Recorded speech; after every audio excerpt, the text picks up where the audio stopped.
الحمد لله رب العالمين والصلاة والسلام على سيد المرسلين أما بعد فأعوذ بالله من الشيطان الرجيم بسم الله الرحمن الرحيم الصلاة والسلام عليك يا رسول الله وعلى آلك وأصحابك يا حبيب الله الصلاة والسلام عليك يا نبي الله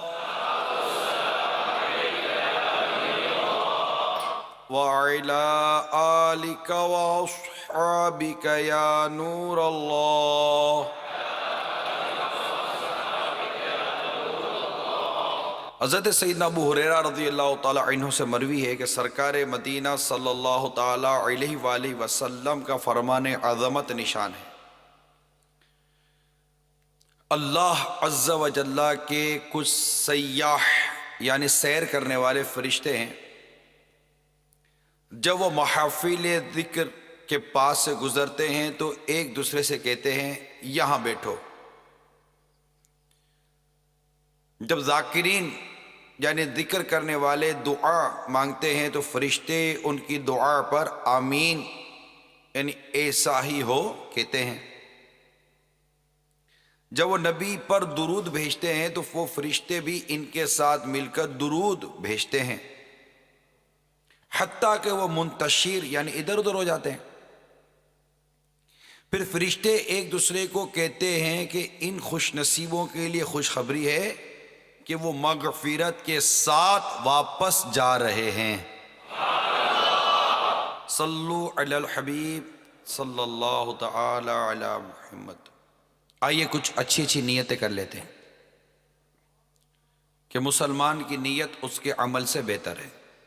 اللہ عز و جل کی رضا پانے اور ثواب کمانے کے لیے اچھی اچھی نیتیں کرتا ہوں. موبائل فون بند رکھوں گا، نہ فون کروں گا، نہ وصول کروں گا، نہ میسج کروں گا، نہ میسج پڑھوں گا. بلا وجہ کپڑے یا داڑھی یا سر کے بال یا بدن سہلانے، دریغ سے دھاگے نوچنے، زمین پر انگلیوں سے کھیلنے، ادھر ادھر دیکھنے، باتیں کرنے، ٹیک لگانے، پردے میں پردہ نہ ہونے کی صورت میں گھٹنے کھڑے کر کے دوسروں کے لیے بدنگاہی کا باعث بننے، گھٹنوں میں سر رکھنے، دوسروں کو اشارے کرنے اور اٹھ کر چل پڑنے وغیرہ سے بچتے ہوئے علم دین کی تعظیم کی خاطر جہاں تک ہو سکا دو زانوں بیٹھ کر علم دین سمجھنے کے لیے نگاہیں جھکائے اول تا آخر خوب کان لگا کر بیان سنوں گا. ماشاءاللہ. صلو علی الحبیب وغیرہ سن کر ثواب کمانے اور صدا لگانے والے کی دل جوئی کے لیے نمایاں آواز سے جواب دوں گا.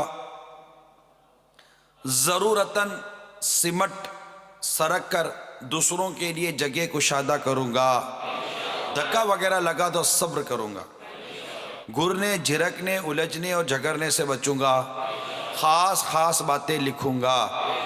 حسب موقع عز و جل صلی اللہ علیہ وآلہ وسلم رضی اللہ تعالی عنہ رحمت اللہ تعالی علیہ پڑھوں گا. خشوع نفاق یعنی اعضاء میں تو خشوع ہو مگر دل عاجزی سے خالی ہو سے بچوں گا. بیان کے بعد خود آگے بڑھ کر سلام و مصافحہ اور انفرادی کوشش کروں گا. با نیت ادائے سنت بات کرتے ہوئے مسکراتا رہوں گا. کچھ اپنے لیے بھی نیتیں کیے لیتا ہوں. اعلاء کلمت الحق یعنی اللہ عز و جل کا کلمہ بلند کروں گا. نیکی کا حکم دوں گا، برائی سے منع کروں گا. حتی الامکان لکھا ہوا دیکھ کر بیان کروں گا. حسب موقع عز و جل صلی اللہ تعالی علیہ وآلہ وسلم رضی اللہ تعالی عنہ اور رحمت اللہ تعالی علیہ پڑھوں گا. عربی اور انگریزی اور مشکل الفاظ و اشعار بولتے وقت دل کے اخلاص و توجہ رکھوں گا، یعنی اپنی علمیت کی دھاک بٹھانی مقصود ہوئی تو بولنے سے بچوں گا. دعوت اسلامی کے جملہ مدنی کام بشمول مدنی قافلہ و مدنی انعام نیز علاقہ دورہ برائے نیکی کی دعوت کی رغبت دلاؤں گا.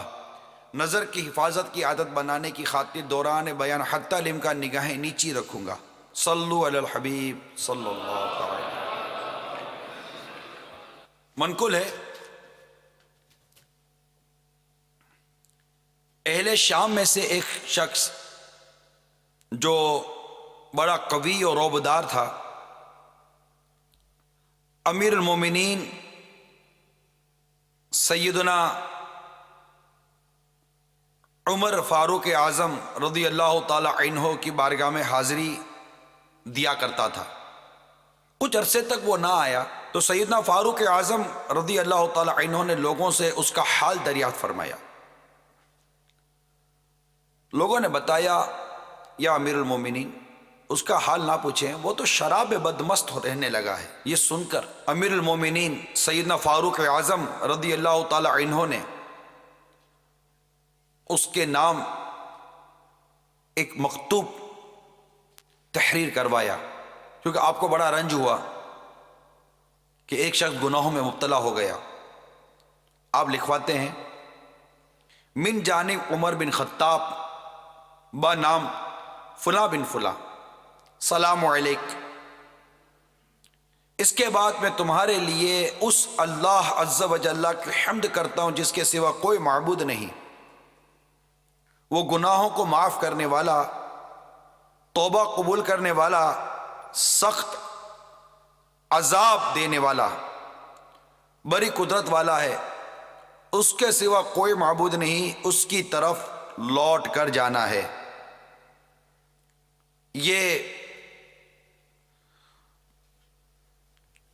مکتوب لکھوایا۔ پھر جو حاضرین تھے ان سے ارشاد فرمایا، سب مل کر اس کے لیے دعا کرو، اللہ عز و جل اس کا قلب پھیر دے اور اس کی توبہ قبول فرمائے۔ پھر سیدنا فاروق اعظم رضی اللہ تعالی عنہ نے جس کے ہاتھ مکتوب روانہ کیا اس کو ارشاد فرمایا، دیکھو یہ مکتوب اس کو اس وقت دینا جب وہ نشے سے ہوش میں آ گیا ہو، اور سنو اس کے علاوہ کسی دوسرے کو مت دینا، صرف اسی کو دینا۔ سیدنا فاروق اعظم رضی اللہ تعالی عنہ کا مکتوب جب اس کے پاس پہنچا، اس نے لیا، بار بار پڑھا اور غور کرتا رہا کہ اس نیکی کی دعوت والے مکتوب میں مجھے سزا سے ڈرایا گیا بھی ہے اور معافی کی امید بھی دلائی گئی ہے۔ پھر اس کو پڑھ پڑھ کر رونے لگا، اپنے گناہوں سے توبہ کرنے لگا، حتیٰ کہ اس نے شراب نوشی سے توبہ کر لی، اور پھر جب تک جیا شراب کے قریب بھی نہیں گیا۔ سیدنا فاروق اعظم رضی اللہ تعالی عنہ کو جب اس کے اس رد عمل کی خبر ملی تو ارشاد فرمایا، ایسے معاملات میں تم سب کو بھی یوں ہی کرنا چاہیے۔ مبلغ کو کیسا ہونا چاہیے؟ فاروق اعظم فرما رہے ہیں رضی اللہ تعالی عنہ، ایسے معاملات میں تمہیں بھی ایسا ہی کرنا چاہیے۔ جب کوئی لغزش میں مبتلا ہو تو اس کو راہ راست پر لانے کے لیے بھرپور کوشش کرو، اس کو اللہ کی رحمت کا بھروسہ دلاؤ، اللہ تبارک و تعالیٰ کے غضب سے اس کو ڈراؤ، پھر بارگاہ الہی عز و جل میں دعا کرو کہ وہ توبہ کر لے، اور تم اس کے مقابلے پر شیطان کے مددگار نہ بنو، یعنی اس کو برا بھلا کہہ کر یا غصہ دلا کر اور دین سے دور کر دو گے تو یہ شیطان کی مدد ہوگی۔ صلو علی الحبیب۔ میٹھے میٹھے اور پیارے پیارے اسلامی بھائیوں اور مدنی چینل کے ناظرین، ہمارا آج کا موضوع مبلغ کو کیسا ہونا چاہیے۔ سب سے پہلے ہمیں یہ دیکھنا ہے کہ مبلغ کیا یہ داڑھی والا یا امامہ شریف سر پر سجانے والا، کیا یہی ایک مبلغ ہے، یا مبلغ کی کچھ اور بھی وضاحت یا تعریف بیان کی جاتی ہے؟ یہ ضروری ہے اس کو سمجھنے کے لیے، تاکہ ہمارا یہ موضوع اس کی وسعت بڑھے۔ ورنہ ایک دیکھنے والا کہے گا کہ اچھا یہ تو مبلغین کے لیے، تو یہ تو جو علاقوں میں جو نیکی کی دعوت دیتے ہیں تو انہی کے لیے، مگر ایسا نہیں ہے۔ اس کے سمجھنے کی ہم سب کو حاجت ہے۔ دیکھیے کہ پیارے آقا صلی اللہ تعالی علیہ وآلہ وسلم کا فرمان عالی شان ہے، بخاری شریف کی حدیث، بلغوا عنی ولو آیا، یعنی میری طرف سے پہنچا دو اگرچہ ایک ہی آیت ہو۔ یاد رکھیے میٹھے اور پیارے اسلامی بھائیوں، ہر مسلمان اپنی اپنی جگہ مبلغ ہے، خواہ وہ کسی بھی شعبے سے تعلق رکھے، یعنی وہ عالم ہو یا متعلم یعنی طالب علم۔ یہ ضرور سمجھنے کی بات ہے کہ مبلغ کو کیسا ہونا چاہیے، تو آخر کیا میں بھی نیکی کی دعوت دے سکتا ہوں، کیا میں بھی تبلیغ کر سکتا ہوں؟ تو یہ دائرہ کار مختصر نہیں ہے، محدود نہیں ہے، بڑا وسیع ہے۔ یہ سمجھانے کے لیے میں الحمدللہ امیر سنت کی تصنیف نیکی کی دعوت کے صفحہ نمبر 5 سے آپ کو بیان کر رہا ہوں کہ وہ عالم ہو یا متعلم، امام مسجد ہو یا مؤذن، پیر ہو یا مرید، تاجر ہو یا گاہک، سیٹ ہو یا ملازم، افسر ہو یا مزدور، حاکم ہو یا محکوم، الغرض جہاں جہاں وہ رہتا ہو، کام کاج کرتا ہو، رضا الہی عز و جل کے لیے اچھی اچھی نیتوں کے ساتھ اپنی صلاحیت کے مطابق اپنے گرد و پیش کے ماحول کو سنتوں کے سانچے میں ڈھالنے کے لیے کوشش کرنے والا رہے، نیکی کی دعوت کا مدنی کام جاری رکھے۔ یہ بات اپنے ذہن نشین کر لینے کی۔ اللہ تبارک و تعالی نے قرآن پاک میں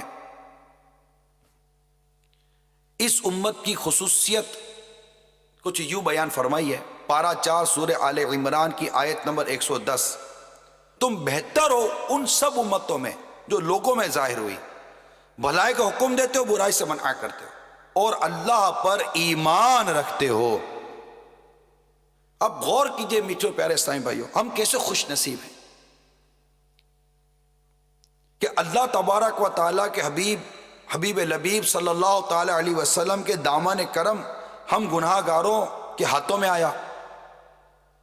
ہمارے آقا صلی اللہ تعالی علیہ وآلہ وسلم تمام انبیاء کرام علیہم الصلاۃ والسلام میں سب سے افضل و اعلیٰ ہیں، اور آپ کے صدقے میں آپ صلی اللہ تعالی علیہ وآلہ وسلم کی امت بھی تمام امم سابقہ یعنی پچھلی امتوں سے افضل ہے۔ اب افضلیت کا سبب کیا ہے؟ افضلیت کا سبب ہرگز یہ نہیں کہ اس امت میں سرمایہ داروں کی کثرت ہوگی، یا یہ لوگ دنیاوی طور پر بہت تعلیمی یافتہ ہوں گے، ان میں انجینئر ڈاکٹر بکثرت ہوں گے، نہ ہی فضیلت کی وجہ یہ ہے کہ یہ جنگجو بہادر اور طاقتور ہوں گے، یا یہ اس لیے افضل ہے کہ نہایت چالاک اور زیرک یعنی ہوشیار ہوں گے، بلکہ ان کی افضلیت کی وجہ تو یہ ہے کہ یہ امر بالمعروف والنہی عن المنکر یعنی بھلائی کا حکم دینے والے، برائی سے منع کرنے کے اہم منصب پر فائز ہوں گے۔ اور اللہ تبارک و تعالیٰ کی بارگاہ میں دعا ہے کہ رب کریم پیارے حبیب صلی اللہ تعالی علیہ وسلم کے صدقے طفیل اپنے منصب عالی کی اہمیت کو سمجھنے کی ہمیں توفیق عطا فرمائے۔ ہم یہاں سے ہٹ گئے تو سب سے پہلے کچھ اپنی مبلغ کے متعلق کچھ چند مدنی پھول عرض کرتا ہوں، اور تبلیغ دین کی اہمیت کو کچھ عرض کرنے کی کوشش کرتا ہوں۔ انشاءاللہ اس طرح پھر ایک مبلغ کو کیسا ہونا چاہیے، اس کے پورے موضوع کو ہم اللہ نے چاہا تو اپنے اس پورے اس میں لے لیں گے کہ یہ بات اول سمجھ لینے کی ہے کہ ہم میں سے ہر ایک اپنی اپنی جگہ پر نیکی کی دعوت دے، کیونکہ یہ نیکی کی دعوت نہ دینے کی وجہ سے ہمیں نقصان بہت ہوئے۔ باپ اپنے منصب کے مطابق نیکی کی دعوت دے، گھر کا سربراہ اپنے منصب کے مطابق، جیسے کہ ابتداءً میں نے وضاحت کر دی، ہر کوئی اپنے اپنے گرد و پیش کے ماحول کو درست کرنے کے لیے نیکی کی دعوت تو دے نا. آپ کے سامنے گناہ ہو رہا ہے اور آپ جانتے ہیں کہ میں اس گناہ کو روک سکتا ہوں، تو آپ کیوں نہیں روک رہے؟ اور نیکی کی دعوت اور تبلیغ دین کی اہمیت کو ہم کیوں نہیں سمجھ رہے؟ اور وہ فضیلت جو نیکی کی دعوت دینے والے کے لیے وارد ہوئی ہے، ہم اس میں سے حصہ کیوں نہیں پا رہے؟ اور یہ بات ہماری سمجھ میں کیوں نہیں آ رہی کہ اسلام میں تبلیغ بڑی اہم عبادت ہے. تمام عبادتوں کا فائدہ خود اپنے کو یعنی اپنی ذات کو ہوتا ہے، اور مگر تبلیغ کا فائدہ دوسروں کو بھی. کسی نے سرکار مدینہ صلی اللہ تعالی علیہ وسلم کی بارگاہ میں عرض کی، بہترین بندہ کون ہے؟ ارشاد فرمایا، اللہ تعالیٰ سے ڈرنے والا، صلہ رحمی یعنی رشتہ داروں کے ساتھ اچھا سلوک کرنے والا، اچھی باتیں بتانے والا اور برائیوں سے روکنے والا. حضرت سیدنا حسن بصری علیہ رحمت اللہ قوی فرماتے ہیں کہ جو اچھی باتوں کو حکم دے، برائیوں سے روکے، وہ اللہ تعالیٰ کا بھی خلیفہ ہے، اس کے رسول کا بھی خلیفہ ہے، اس کی کتاب یعنی قرآن کا بھی. اگر مسلمانوں تبلیغ چھوڑ دی، ان پر ظالم بادشاہ مسلط ہوں گے اور ان کی دعائیں قبول نہ ہوں گی. اسی طرح امیر المومنین حضرت سیدنا ابو بکر صدیق رضی اللہ تعالی عنہ فرماتے ہیں، اے لوگوں بھلائی کا حکم دو، برائی سے منع کرو، تمہاری زندگی بخیر گزرے گی. امیر المومنین مولا کائنات علی المرتضی شیر خدا کرم اللہ تعالی وجہہ الکریم فرماتے ہیں، تبلیغ بہترین جہاد ہے. جیسے تبلیغ کرنا بہترین عبادت ہے، ایسے ہی تبلیغ چھوڑ دینا بدترین جرم، اور چھوڑنے والا ذلیل و خوار. امیر المومنین مولا کائنات مولا مشکل کشا شیر خدا کرم اللہ تعالی وجہ الکریم فرماتے ہیں، جو دل اچھائی کو اچھائی نہ سمجھے اور برائی کو برائی نہ سمجھے، تو اس دل کے اوپر والے حصے کو ایسے نیچے کر دیا جائے گا جیسے تھیلے کو الٹا کیا جاتا ہے، اور پھر تھیلے کے اندر کی چیزیں بکھر جاتی ہیں. تو یہاں سے یہ بات سمجھانا مقصود ہے میرے میٹھے پیارے اسلامی بھائیوں، کہ اول تو ہم سب کو نیکی کی دعوت دینی ہے، ہم سب کو اپنی ذمہ داری سمجھنی ہے. یہ دائرہ محدود نہیں ہے، یہ دائرہ وسیع ہے. گھر میں، دفتر میں، محلے میں، ہر جگہ پر اس کی اہمیت ہے. ماں اپنی جگہ اپنے منصب کے مطابق جو اس کا دائرہ کار ہے گھریلو خانہ داری کے اندر، وہ دیکھے میں نے کہاں نیکی کی دعوت دینی ہے. بیٹی ہے، چھوٹا بچہ ہے، اپنے آنکھوں کے سامنے برائی ہوتی دیکھے گی تو کیا وہ چپ رہے گی؟ اس کو اس کے منصب اور ذمہ داری کے مطابق جہاں جہاں اس کو شریعت نے اجازت دی اس کو برائی کو روکنا ہے، نیکی کی دعوت دینی ہے. باپ کو دینی ہے، بھائی کو دینی ہے، بہن کو دینی ہے، پڑوسی کو پڑوسی کے لیے نیکی کی دعوت دینی ہے. اگر پڑوسی کو گناہ میں مبتلا دیکھ کر اس کو گناہوں سے باز رکھنے کی کوشش نہیں کرے گا، اس کی بھی قیامت کے دن گرفت ہونے کی روایتیں ملتی ہیں. اس وقت ہم جو ماحول دیکھ رہے ہیں مسلمانوں کا، اور دنیا میں جو ہم اس وقت حالت دیکھ رہے ہیں، کہ نیکی کی دعوت عام کرنے کی جتنی ضرورت آج ہے شاید پہلے کبھی نہ تھی. میٹھے اسلامی بھائیوں، میرے مدی چلے کے ناظرین، ذرا تھوڑی سی توجہ کریں کہ 100 کروڑ افسوس ہے کہ آج مسلمانوں کی بھاری اکثریت بے عملی کا شکار ہے یا نہیں ہے؟ کیا ہم نہیں دیکھتے؟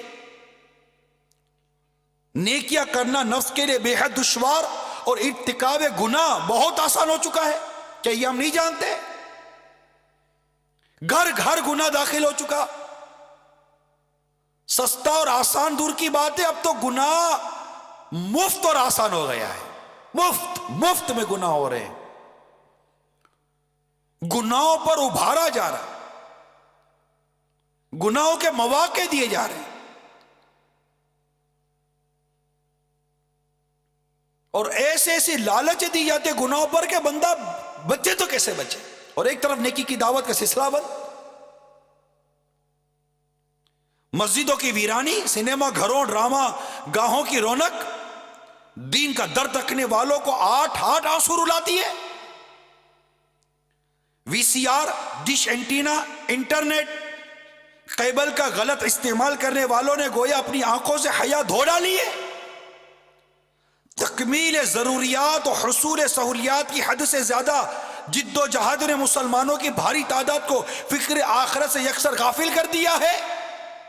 گالی دینا، تہمت لگانا، بدگمانی کرنا، غیبت کرنا، چگلی کھانا، لوگوں کے عیب جاننے کی جستجو میں رہنا، لوگوں کے عیب اچھالنا، جھوٹ بولنا، جھوٹے وعدے کرنا، کسی کا مال نہ حق کھانا، خون بہانا، کسی کو بلا اجازت شرعی تکلیف دینا، قرض دبا لینا، کسی کی چیز عاریتاً یعنی وقتی طور پر لے کر واپس نہ کرنا، مسلمانوں کو برے برے القاب سے پکارنا، کسی کی چیز اس سے ناگوار گزرنے کے باوجود بلا اجازت استعمال کرنا، شراب پینا، جوا کھیلنا، چوری کرنا، زنا کرنا، فلمیں ڈرامے دیکھنا، گانے باجے سننا، سود رشوت کا لین دین، ماں باپ کی نافرمانی اور انہیں ستانا، امانت میں خیانت، بدنگاہی، عورتوں کا مردوں اور مردوں کا عورتوں کی مشابہت یعنی نقالی کرنا، بے پردگی، غرور، تکبر، حسد، ریاکاری، اپنے دل میں کسی مسلمان کا بغض اور کینہ رکھنا،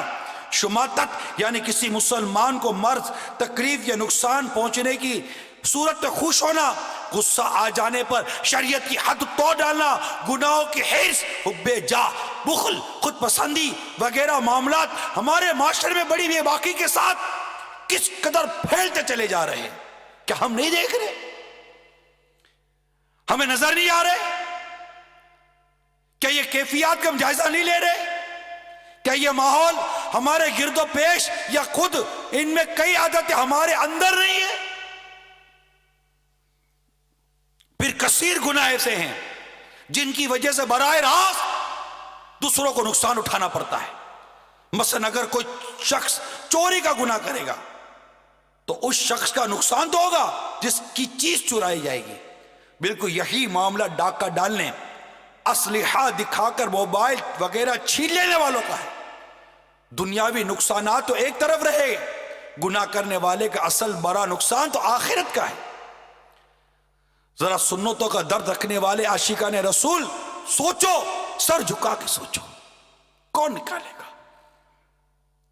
اخلاقی تنزلوں اور پستیوں کی طرف گرتے چلے جانے والوں کو کردار کی بلندیوں کی جانب کون ابھارے گا؟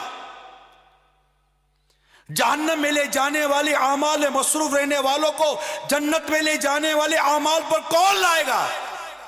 یہ منصب اس امت کو نصیب ہوا ہے کہ وہ نیکی کی دعوت دے اور برائی سے منع کرے۔ ہم نے نیکی کی دعوت دینی بند کی۔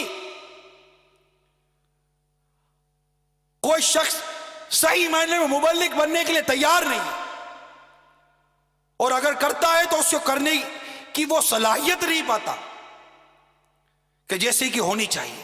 دنیا کے سارے کام سیکھتے ہم، جس کو کسٹمر ڈیلنگ کی پوسٹ چاہیے وہ کنزیومر ڈیلنگ کا فن سیکھتا ہے، کسٹمر ڈیلنگ کا فن سیکھتا ہے۔ دنیا کے سارے فنون، سارے ہنر سیکھے جا رہے ہیں اور سیکھتے چلے جا رہے ہیں۔ لوگ نہیں سیکھا جا رہا تو نیکی کی دعوت کا طریقہ نہیں سیکھا جا رہا۔ اب دینی ہو تو نا، دینے کا جذبہ کہاں سے لائیں؟ وہ درد بھرا دل کہاں سے لاؤں جو مسجد کی ویرانی دیکھ کر روئے؟ وہ کلیجہ کہاں سے لاؤں جو مسجد کی ویرانی دیکھ کر میرے منہ کو آئے؟ دعوت اسلامی کی سنتوں کی تربیت کا ایک مدنی قافلہ باب الاسلام سندھ کے گاؤں پہنچا۔ مسجد پہ تالا پڑا تھا۔ لوگوں نے ترکیب بنا کر جب مسجد کا دروازہ کھولا تو مدنی قافلے کے مسافر یہ دیکھ کر غمگین ہو گئے کہ طویل عرصے سے صفائی نہ کیے جانے کے سبب مسجد کے در و دیوار گرد و غبار سے اٹے پڑے ہیں اور ہر طرف مکڑیوں کے جالے تنے ہوئے ہیں۔ مدنی قافلوں کے استفسار یعنی پوچھنے پر بتایا گیا کہ کافی عرصہ ہوا یہاں کے مسلمانوں نے نماز پڑھنی چھوڑ دی ہے، ہائے جس کی بنا پر امام صاحب بھی جا چکے ہیں۔ اسی وجہ سے مسجد پر تالا لگا دیا گیا ہے۔ افسوس، مسجد بند کر دی گئی اور گاؤں میں ہر طرف گناہوں کی گرم بازاری تھی۔ اکثر دکانوں پر گانے باجے اور ٹی وی پر فلمیں دکھانے کا سلسلہ جاری تھا۔ یہ میں آپ کو کسی انگریزوں کے ملک کی بات بیان نہیں کر رہا. ہمارے اپنے ملک پاکستان کے شہر جس کو باب الاسلام صوبہ، اسلام کا دروازہ باب الاسلام، اس کے ذریعے اسلام داخل ہوا تھا ہمارے ملک کے اس طرف، محمد بن قاسم رحمت اللہ تعالیٰ علیہ کے ذریعے. میں اس باب الاسلام کے گاؤں کا آپ کو واقعہ بیان کر رہا ہوں جہاں مسجد ویران تھی. مسجد مرثیہ خواہ ہیں کہ نمازی نہ رہے، یعنی وہ صاحب اوصاف حجازی نہ رہے. یہ تو مسجد کا حال ہے. ایک اور حال سنیے. عاشقان رسول کا 30 روز کا مدنی قافلہ راہ خدا عز و جل میں سفر پر تھا. اسی دوران ایک مقام پر سنتیں سیکھنے سکھانے کے مدنی حلقے میں جب غسل کے فرائض سکھائے گئے تو ایک بزرگ روتے ہوئے کہنے لگے میری عمر 70 سال کی ہو چکی ہے مگر مجھے غسل کے فرائض کی معلومات نہ تھی. آج مدنی قافلے کی برکت سے مجھے غسل کے فرائض سیکھنے کو ملے. افسوس مجھے تو یہ تک پتا نہ تھا کہ غسل میں فرائض بھی ہوتے ہیں. اے خاصان رسول وقت دعا ہے، امت پہ تیری آنکھیں چمک. وہ دین بڑی شان سے جو نکلا تھا وطن سے، پردیس میں وہ آج غریب الغربا ہے.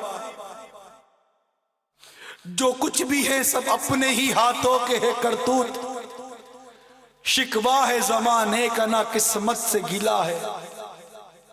دیکھے ہیں یہ دن اپنی ہی غفلت کی بدولت، سچ ہے کہ برے کام کا انجام برا ہے. آقا ہم نیک ہیں یا بد ہیں بالآخر تمہارے، ہم نیک ہیں یا بد ہیں آقا بالآخر ہے تمہارے.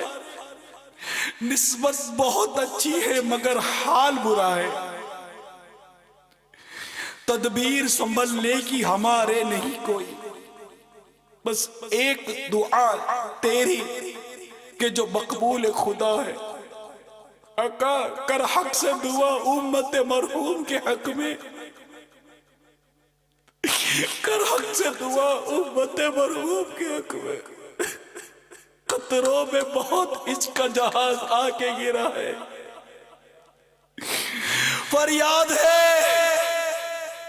فریاد ہے ایک کشتی ہے امت کے نگہباں. آقا میں صدقے جاؤں تیرے آقا. فریاد ہے ایک کشتی ہے امت کے نگہباں، بیڑا یہ تباہی کے قریب آن لگا ہے. مسجد ہماری ویران ہو گئی، سنیما گھر آباد ہو گئے، تفریح گاہیں آباد ہو گئی، گناہ بھرے مقامات اڈے پڑے ہوئے ہیں. مسجدیں یا تو بند ہو گئی، کھلی ہوئی ہیں تو کسی حد تک خالی، اور جو بچے کچھ نمازی ہیں تو ان میں اکثر کو نماز پڑھنے ہی نہیں آتی،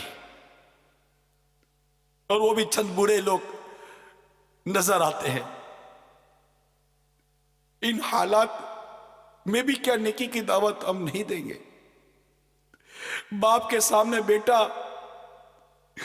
ڈانس کر رہا ہے، باپ خوش ہے. بیٹی نیم عریانی لباس پہن کر ماں باپ کے سامنے گھومتی پھرتی نظر آ رہی ہے، ماں باپ چپ ہیں. سود دن ب دن بڑھتا چلا جا رہا ہے، کوئی روکنے والا نہیں ہے. بدکاری بڑھتی چلی جا رہی ہے، کوئی روکنے والا نہیں ہے نظر آ رہا. سب سمجھتے ہیں ہماری ذمہ داری نہیں ہے. روکنے والے جو بنے ہیں ان کے جذبے میں وہ گرمی نہیں ہے. ایک بزرگ کے بارے میں پڑھا کہ جب وہ برائی کو دیکھتے اور اس کو روک نہ پاتے تو ان کی پیشاب میں خون آ جاتا تھا. ہائے وہ جذبہ، واعظ قوم کی وہ پختہ خیالی نہ رہی، برق طبعی نہ رہی، شعلہ مقالی نہ رہی. رہ گئی رسم ازاں روح بلالی نہ رہی، فلسفہ رہ گیا تلقین غزالی نہ رہی، مسجد مرثیہ خواہے کہ نمازی نہ رہے، یعنی وہ صاحب اوصاف حجازی نہ رہے۔ ہمارے جسم برف سے زیادہ ٹھنڈے ہوتے جا رہے، یہ بڑھتی ہوئی بے حیائیاں، یہ بڑھتی ہوئی بے باکیاں، یہ گناہوں برے فیشن، یہ نوجوانوں کی بے عملی کی یلغار، یہ گھروں میں ہونے والی پرائیویٹ ڈسکو پارٹیاں، یہ شادی بیاہ کی گناہوں بھری رسومات، خود اپنے گھر کا حال بے حال، ارے خود اپنا حال بے حال، مگر کوئی جھرجھری نہیں آ رہی، کوئی گھبراہٹ نہیں ہو رہی کہ کہیں ایسا نہ ہو کہ عذاب نازل ہو جائے اور میں بھی دھسا دیا جاؤں،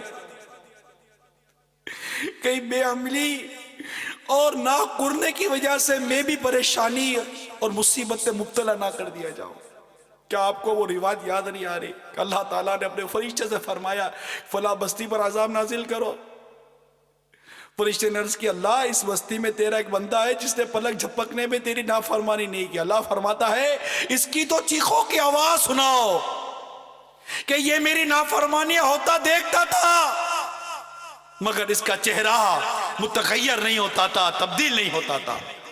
ارے وہ کڑھن کہاں سے لائے، وہ جذبہ کہاں سے لائے، وہ کیفیت کہاں سے لائے، وہ ولولہ کہاں سے لائے، وہ جوش ایمانی کہاں سے لائے، وہ غیرت ایمانی کہاں سے لائے،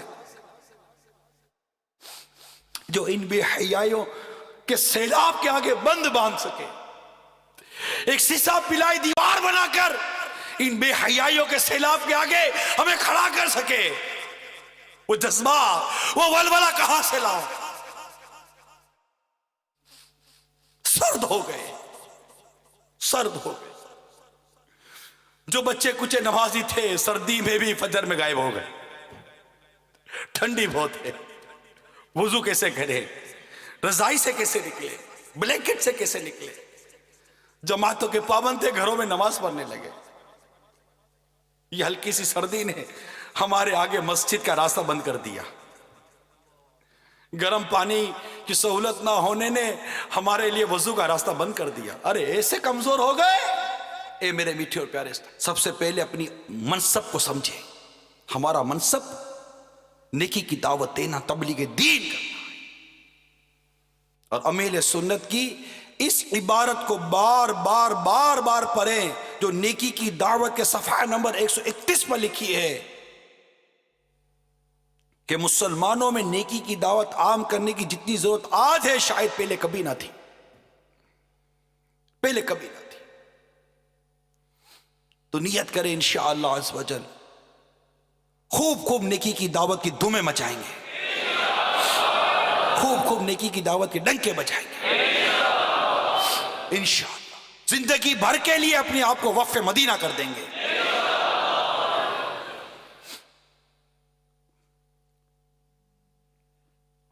تیری سنتوں پہ چل کر روح جب نکل کر، تیری سنتوں پہ چل کر میری روح جب نکل کر چلے تم گلے لگانا، چلے تم گلے لگانا، مدنی مدینے والے، مدنی مدینے والے، مدنی شاہ ایسا جذبہ پاؤں کہ میں خوب سی ایک جاؤں، شاہ ایسا جذبہ پاؤں، شاہ ایسا جذبہ باپاؤں کہ میں خوب سیکھ جاؤں تیری سنتیں سکھانا، تیری سنتیں سکھانا، مدنی مدینے والے،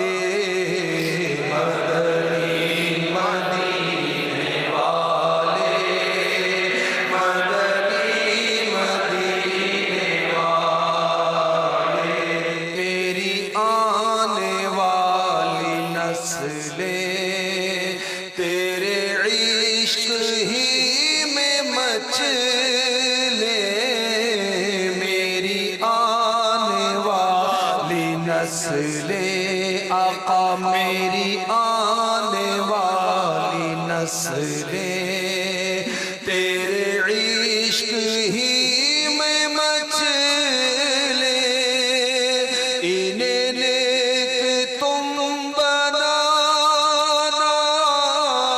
انہیں نیک تم بنانا، مدنی مدینے والے، تیرے غم میں کاش عطار ہے ہر گھڑی گرفتار، غم مال سے بچانا، غم مال سے بچانا، مدنی مدینے والے، غم مال سے بچانا، مدنی مدینے والے۔ مبلغ کو کیسا ہونا چاہیے؟ آئیے آقا مدینہ صلی اللہ تعالی علیہ وسلم کی نیکی کی دعوت کا ایک بہت ہی پیارا انداز بیان کرتا ہوں۔ چنانچہ ابن ماجہ کی حدیث پاک میں ہے، اس حدیث کو امیر اہل سنت نے اپنی کتاب نیکی کی دعوت کے صفحہ نمبر 55 پر نقل کیا ہے۔ حضرت سیدنا برا بن عازب رضی اللہ تعالی عنہ فرماتے ہیں، ہم سرکار مدینہ صلی اللہ تعالی علیہ وسلم کے ہمراہ ایک جنازے میں شریک تھے۔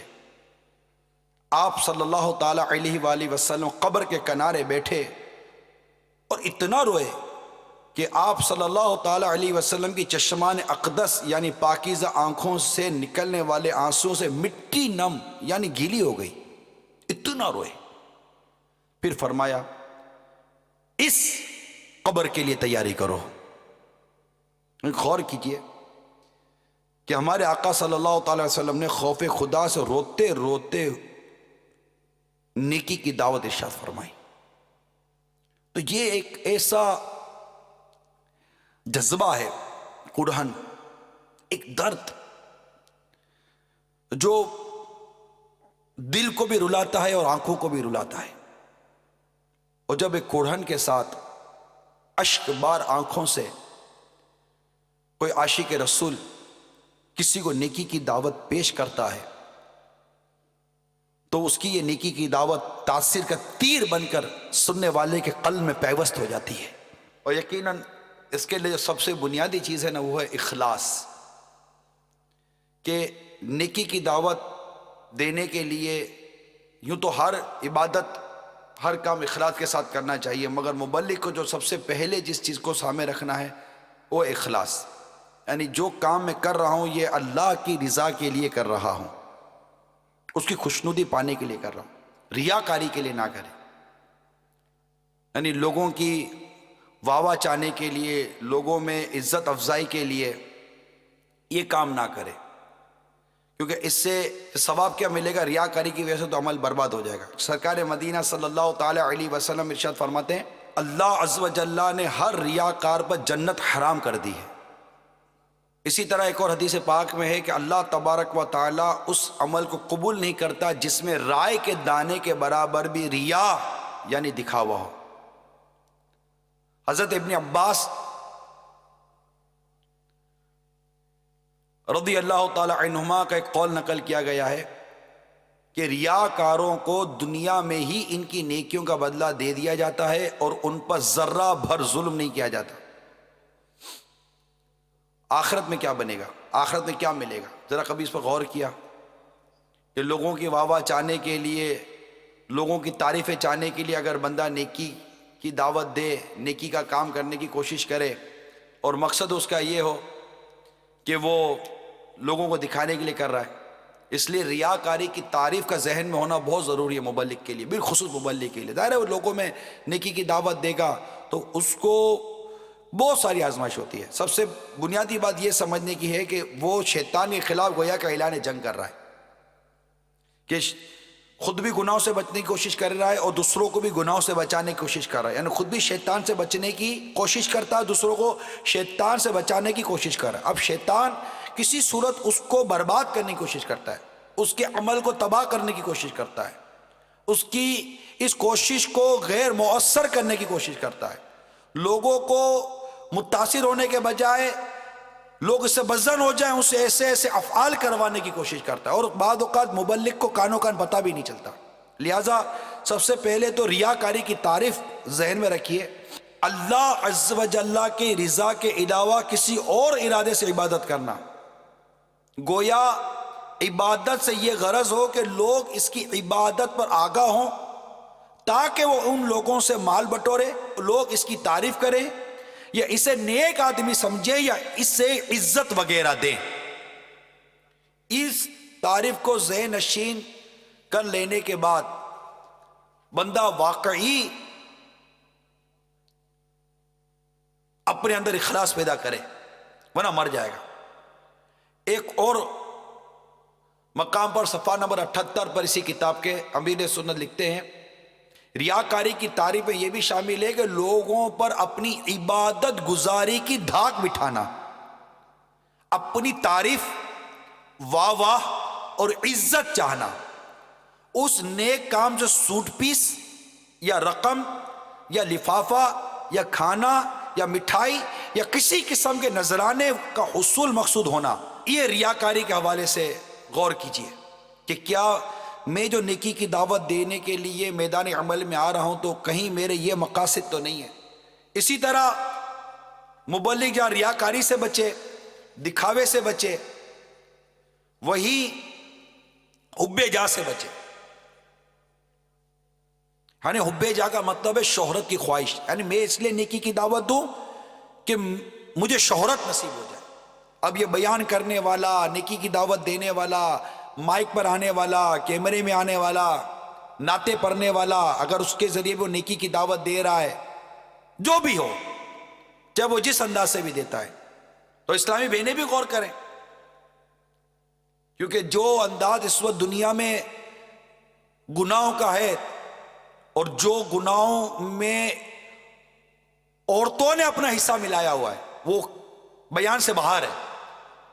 اب ان میں نیکی کی دعوت دینے کے لیے دعوت اسلامی کی مبلغات اسلامی بہنوں کو کس قدر کوشش کرنی پڑے گی۔ تو اب وہ تو سارا بیان ہو گیا، اب میں بیان وہ کرنے جا رہا ہوں کہ جس کی وجہ سے شیطان مبلغ کو تباہ و برباد کرتا ہے، اور پھر مبلغ کو جس اوصاف کا حامل ہونا ہے، کیونکہ تبلیغ کا سب سے بنیادی جو نتیجہ ہے وہ ہے اگلے کے اندر اثر پیدا کرنا، تبدیلی لا دیا۔ اب اگر وہ ان اوصاف کا حامل ہی نہ ہو یا کوشش کرے، اس کی کوششیں اس کی رائگاں ہوتی چلی جائے، تو ان کو ان تمام چیزوں پر غور کرنا پڑے گا۔ تو مبلغ کو کن چیزوں سے بچنا ہے اور کن اوصاف کا حامل بننا ہے، اس کے بعد یہ فیصلہ کرنا ہے، اور پھر جو نتیجہ نکلے دیکھنا ہے، پھر یہ اعلان کرنا ہے کہ مبلغ کو ایسا ہونا چاہیے۔ تو شہرت کی خواہش پر قابو پانے کی کوشش کرے، یہ حب جاہ یعنی شہرت، کہ لوگوں کے دلوں میں مقام بنانا، اور یہ خواہش ہر فساد کی جڑ ہے۔ یعنی آپ غور کیجئے، ایک بہت بڑے منصب کا مالک ہے، منصب والا ہے، بہت بڑا عہدے دار ہے، داڑھی منڈا ہے، داڑھی منڈانا حرام اور ایک مشت رکھنا یعنی ایک مٹھی رکھنا یہ واجب۔ اب دو اسلامیہ بیٹھے ہوئے ہیں، ایک نے اس کو نیکی کی دعوت، دونوں چاہتے تھے داڑھی رکھے، ایک نے نیکی کی دعوت دی، نیکی کی دعوت دی اور اس نے داڑھی کی نیت کے لیے داڑھی رکھ لی۔ دوسرے کو یہ لگا کہ یار میں نیکی کی دعوت دیتا، میں داڑھی رکھتا تو یا چار آدمی بات تو ہوتی کہ یار میں نے سے داڑھی رکھوائی ہے، یہ کیا ہے؟ تمہارا مقصد اگر اس بندے کی اصلاح تھی تو وہ تو ہو گئی نا، تم اصلاح چاہتے تھے کہ اپنی واہ واہ چاہتے تھے؟ اصلاح چاہتے تھے کہ اپنی شہرت چاہتے تھے؟ ارے اس کو بدلنا چاہتے تھے کہ خود کو برباد کرنے کی طرف جا رہے تھے؟ ہو گئی نا نیکی کی دعوت، کر لی نا اس سے نیت، تم خوش ہو جاؤ۔ دل میں خوشی سے لڈو پھوٹنے کے بجائے کہ اللہ کے ایک بندے کو نیکی کی دعوت پیش کی گئی اور میرے بھائی نے نیکی کی دعوت پیش کی اور وہ الحمدللہ گناہوں سے توبہ کر چکا، تم خوش ہونے کے بجائے افسوس کر رہے ہو، تمہارا اخلاص کدھر گیا؟ تمہارا جذبہ کدھر گیا؟ اس کو کیا نام دیں گے؟ امام غزالی فرماتے شہرت کا مقصد لوگوں کے دلوں میں مقام بنانا ہے، اور یہ خواہش ہر فساد کی جڑ ہے۔ ہمیں چاہیے کہ حب جاہ یعنی شہرت کی خواہش پر قابو پانے کے لیے ان احادیث مبارکہ پر نظر رکھے جو میں اس وقت بیان کرنے کے لیے جا رہا ہوں کہ ارشاد مصطفیٰ صلی اللہ تعالی علیہ وسلم سنیے، اللہ عز و جل کی طاعت کو بندوں کی طرف سے کی جانے والی تعریف کی محبت سے ملانے سے بچتے رہو، کہیں تمہارے اعمال برباد نہ ہو جائیں۔ مال اور مرتبے کی محبت مومن کے دل میں منافقت کو اس طرح بڑھاتی ہے جیسے پانی سبزہ اگاتا ہے۔ ایک حدیث میں اپنی تعریف پسند کرنا آدمی کو اندھا بہرا کر دیتا ہے۔ تو اخلاص کے ساتھ نیکی کی دعوت دے، ریاکاری سے خود کو بچائے، حب جاہ سے خود کو بچائے، بس نرا رب کا ہو جائے، اللہ کی طرف لو لگی رہے۔ اسی طرح مبلغ کو تحمل مزاج اور صبر والا ہونا چاہیے، کیونکہ اس راہ میں اسے تکالیف کا سامنا کرنا پڑتا ہے۔ ظاہر آپ کسی کو نیکی کی دعوت دیں گے تو ہر کوئی تو آپ کو عزت افزائی دے، یہ لازمی نہیں ہے۔ تو اگر کوئی برا بھلا کہے تو اس پر صبر کرے، ضبط کرے اور نیکی کی دعوت دینا بند نہ کرے، کیونکہ وہ واہ واہ سننے کے لیے نیکی کی دعوت نہیں دے رہا، وہ اللہ کی رضا پانے کے لیے نیکی کی دعوت دے رہا ہے۔ سیدنا صدیق اکبر رضی اللہ تعالیٰ عنہ کو کسی نے برا بھلا کہا، آپ کا عمل دیکھیے، آپ نے اس کا جواب میں ارشاد فرمایا، اگر تم اپنے کلام میں سچے ہو کہ میں مجرم و خطا کار ہوں تو اللہ تبارک و تعالی میری ان برائیوں کو معاف فرما دے، اور اگر تم جھوٹ بول رہے ہو تو اللہ تعالیٰ تمہیں معاف فرما دے۔ کیسا انداز تھا، صبر و تحمل۔ مبلغ کو نرم مزاج اور خیر خواہی کے جذبے سے سرشار ہونا چاہیے۔ منقول ہے کسی شخص نے مامون رشید پر احتساب کیا، یعنی کسی غلطی پر، کسی خطا پر ٹوکا اور اسے سختی سے گفتگو کی، تو مامون رشید نے کہا، اے جوان، اللہ تعالیٰ نے تجھ سے بہتر شخص کو مجھ سے بھی بدتر کے پاس بھیجا، اس کو حکم دیا کہ اس سے نرمی سے بات کرو، یعنی حضرت موسیٰ اور ہارون علیہ السلام کو جو تجھ سے بہتر تھے، فرعون جو مجھ سے بدتر تھا کے پاس بھیجا، تو فرمایا ترجمہ کنز ایمان، تو اس سے نرم بات کہنا۔ یہ ایک اتنا اہم مدنی پھول ہے کہ کسی کو سمجھانا ہے نا تو بس یہ ذہن بنائے کہ دو طریقے ہیں، جھاڑ کر یا نرمی سے۔ جھاڑنے سے، غصہ کرنے سے، جذباتی ہونے سے دیکھا یہ گیا ہے کہ اصلاح کے بجائے عموماً خرابی پیدا ہو جاتی ہے، اگلے کو ضد چڑھ جاتی ہے، اور ہر آدمی سمجھتا ہے کہ اصلاح کرنی ہے تو کیوں نہ نرمی سے کروں، میں نے ثواب کمانا ہے کہ اس کا دل توڑ کر گناہ کمانا ہے بلا اجازت شرعی، اور میرا مسلمان بھائی ہے، میں سختی کروں گا تو میری سختی اس کو نقصان دے گی، تو مبلغ کو سختی نہیں بلکہ نرمی کرنی ہے اور نرمی سے سمجھانا ہے کہ ہے فلاح و کامرانی، نرمی و آسانی میں ہر بنا کام بگڑ جاتا ہے نادانی میں، ڈوب سکتی نہیں موجوں کی طغیانی میں، جس کی کشتی و محمد کی نگہبانی میں۔ تو نرمی نرمی نرمی اور نرمی، غصہ جذباتی پن سمجھتے نہیں ہو یار، کتنی بار سمجھو گے؟ اب اس سے وہ سمجھے گا، اور ایسا لگتا ہے کہ اب زندگی بھر وہ ہم سے نہیں سمجھے گا، یار اس کو سمجھانے نہیں آتا۔ یہ سمجھانے کا کون سا طریقہ ہے؟ تو جذبہ ہونا کچھ اور ہے، جذباتی ہونا کچھ اور ہے، یہ یاد رکھیے گا۔ جذبہ ہونا چاہیے، جذباتی نہیں ہونا چاہیے، وہ کوئی کام خراب کر دیتا ہے۔ اسی طرح بہت عام مدنی پھول ہے کہ مبلغ کو چاہیے کہ خود کو تہمت سے بچائے۔ یعنی فتاوی رضویہ سے چند حدیثیں نکالی ہیں، کیونکہ مبلغ کو ہر اس کام سے بچنا چاہیے جو نیکی کی دعوت کے کام میں رکاوٹ اور خلل پیدا کرے، اور اس میں یہ بہت اہم مدنی پھول ہے تہمت، اس کی طرف بہت سو کی توجہ نہیں ہوتی۔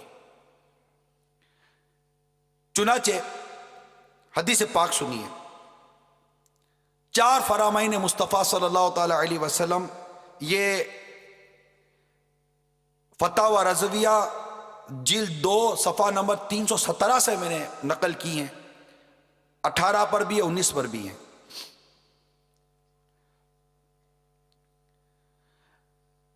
جو اللہ اور آخرت پر ایمان رکھتا ہو تہمت کی جگہ کھڑا نہ ہو۔ دوسری حدیث، اس بات سے بچ جو کان کو بری لگے۔ تیسری حدیث، ہر اس بات سے بچ جس میں عذر کرنا پڑے۔ چوتھی حدیث، بشارت دو اور وہ کام نہ کرو جس سے لوگوں کو نفرت پیدا ہو۔ پھر اعلیٰ حضرت ایک مقام پر آگے جا کر صراحت فرماتے ہیں کہ کئی ایسے کام بھی ہوتے ہیں کہ جن کو کرتا دیکھ کر غیبت کا دروازہ کھل جاتا ہے، اور غیبت حرام اور جہنم میں لے جانے والا کام ہے۔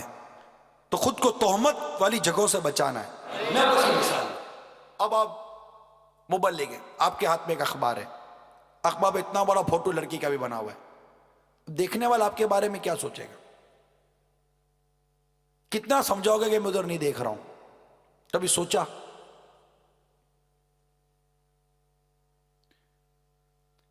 ایسی ہوٹل پہ جا کر بیٹھ گئے جہاں پر باقاعدہ موسیقی بج رہی ہے، کس کو کیا سمجھائیں گے آپ؟ باقاعدہ وہاں مخلوط یعنی اجنبی مرد اور عورتیں سب اختلاط ہے، سب ملے جلے ہوئے بیٹھے ہوئے، کیا بچاؤ گے آپ؟ تصویریں لگی ہوئی چاروں طرف، کیا خود کو کیسے بچائیں گے ہم خود کو تہمت سے؟ یہاں تک کہنے والوں نے کہا کہ 2 بازار ہیں جن میں آپ کو پتہ ہے کہ ایک بازار میں عورتیں زیادہ ہیں، دوسرے بازار میں عورتیں کم ہیں۔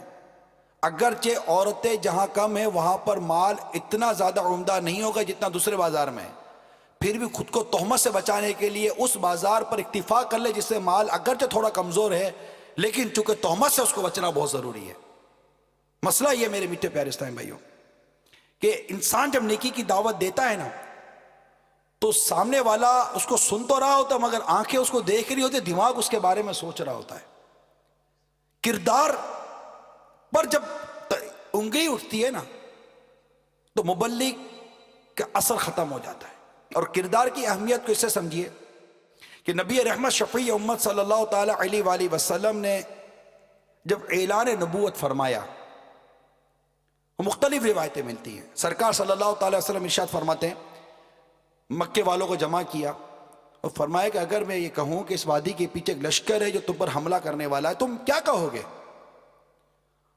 تو اس طرح بھی جواب ملا کہ اگرچہ اس وادی کے پیچھے میں چونٹی تک نظر نہیں آتی مگر آپ کہیں گے تو مان لیں گے کیونکہ ہم نے آپ کو ہمیشہ امین و صادق پایا ہے۔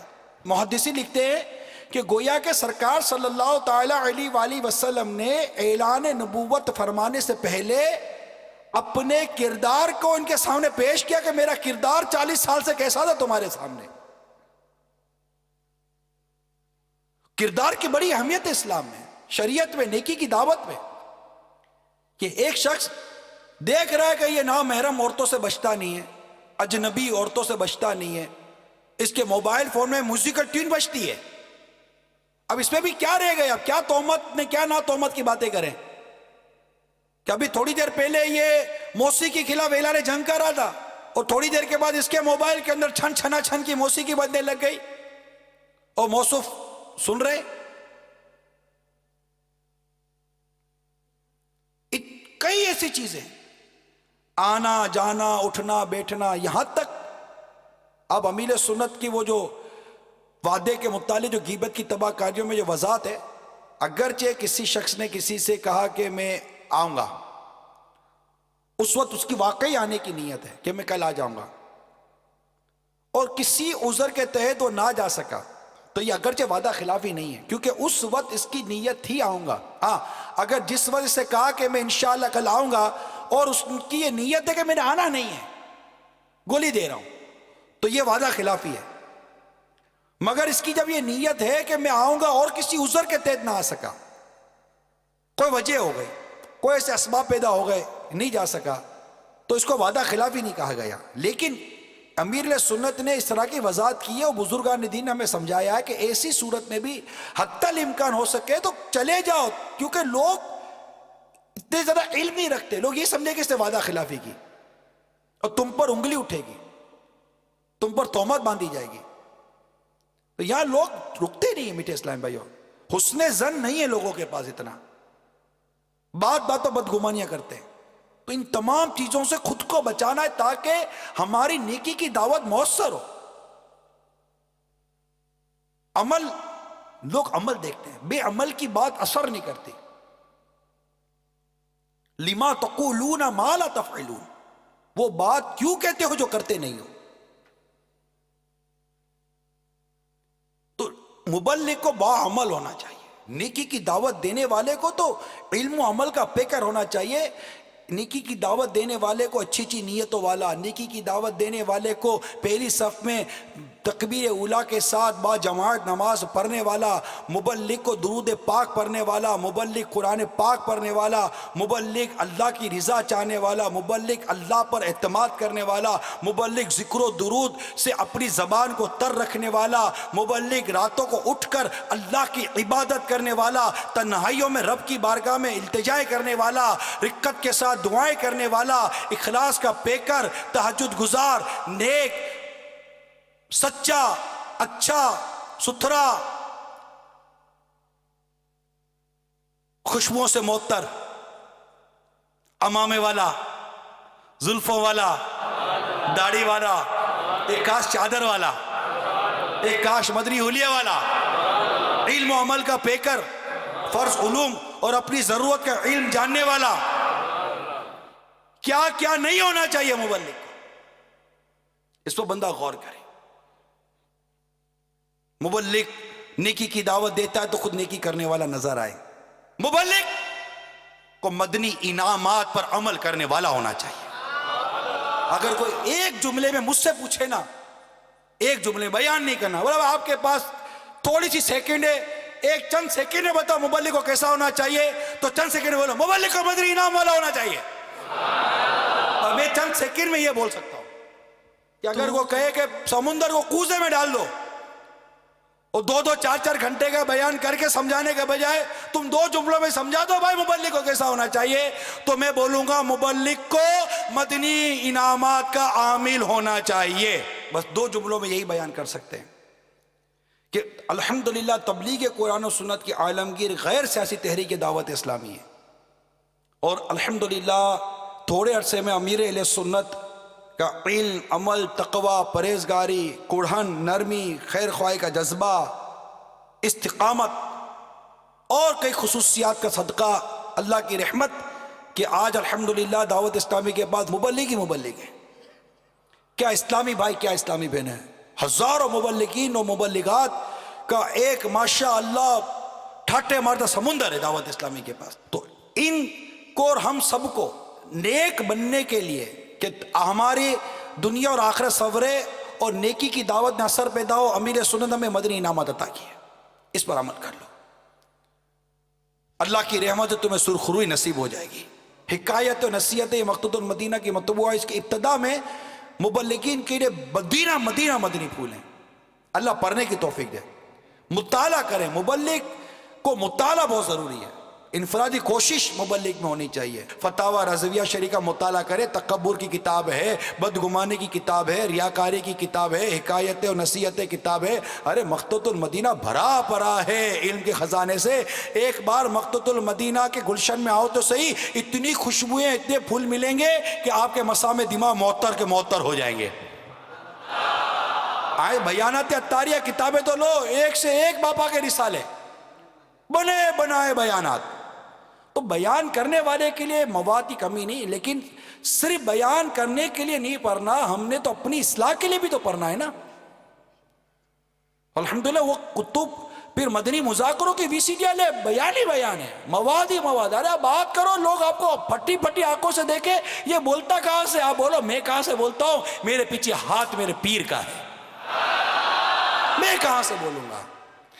اللہ ہماری زبان میں اثر عطا فرمائے، ہمیں خطا و لغزشوں سے بچا کر، تہمت والی جگہوں سے بچا کر، بردباری، علم، صبر، استقامت کی نعمتیں سے نواز کر، اخلاص کے ساتھ ریاکاری اور حب جاہ سے بچتے ہوئے دنیا بھر میں نیکی کی دعوت کی دھومیں مچانے کی توفیق عطا فرمائے، آمین۔